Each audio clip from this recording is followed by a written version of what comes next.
Because we cannot develop our challenges on our own, and also to develop and scale up our knowledge, it is very important to cooperate, and not only to cooperate within the region, but also outside the region. That is why cooperation is very important for us.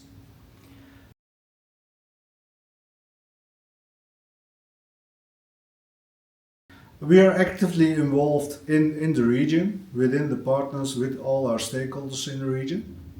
And we also actively involve our regional development agency. In that way, we manage to attract partners who are not well known to us.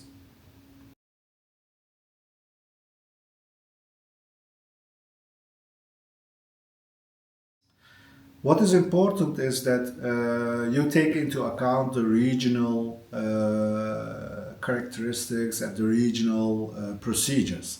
So what is important that regions must, in certain way, must be in control for their own funding decisions and their own funds.